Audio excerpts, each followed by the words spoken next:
everyone, my name is JingleiWu. Today I'm going to introduce my master's project, Snout Scout. It is a nighttime 3D series game about giant anteater conservation. The main idea of this project is quite simple. I wanted to explore whether a game can help players not only know that giant anteaters need protection, but also understand their habits, habitat needs, and some environment problems caused by human activities. So, my research question is, can a nighttime 3D series game help players better understand giant anteater habits and environmental challenges through exploration, interactive tasks, and game feedback? To explore this question, I designed and developed the Snout Scout. The game is played from a first-person view. Players explore a nighttime environment and complete 4 conservation tasks in a fixed order. The first task is rubbish. Players need to find and remove 15 pieces of rubbish in the environment. This is also the first task where players learn the basic interaction system, such as looking at an object, seeing the highlight, and clicking it. The second task is light disturbance. Players need to turn off a street light and the headlight of a car. After the interaction, they can directly see the change in the lighting of the environment. The third task is shelter. Players need to place 4 branches and 1 set of jaw bedding in the correct area. To make this task easier to understand, I added a visible boundary for the shelter area and a green highlight for the correct placement position. After this task is completed, the giant anteater moves to the resting area. The final task is noise disturbance. Players need to turn off a radio and use a slider to reduce the generator noise to a safe level. Besides these 4 tasks, the game has 3 main feedback systems. The habitat map helps players find the next task area.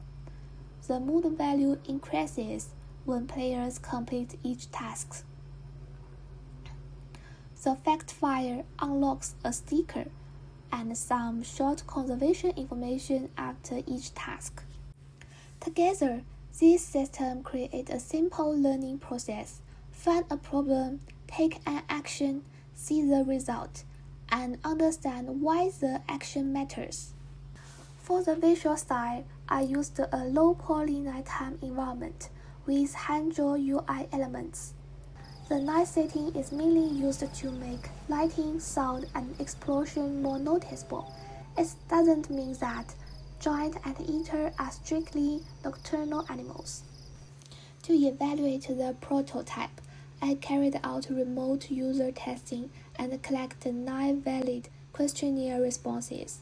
Participants played the Windows version of the game on their own computer and then complete a 28-question online questionnaire.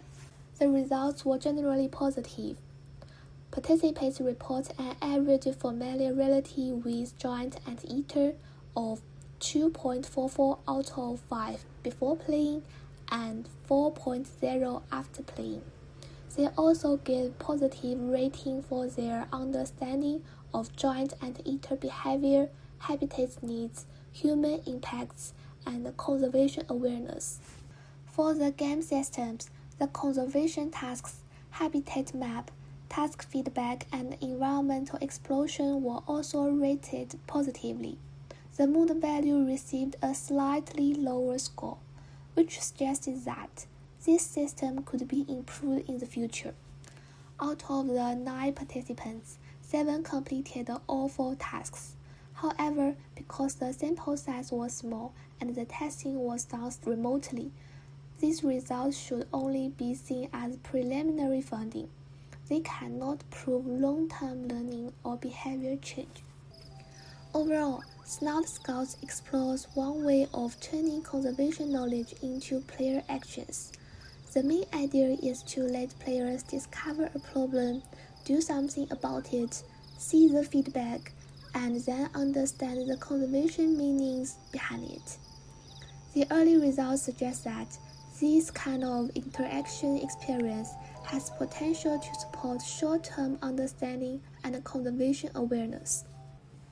In the future, I would like to test the game with more participants, use more objective knowledge tests, and improve the guidance and feedback systems. That is my project, Snout Scout. Thank you for watching.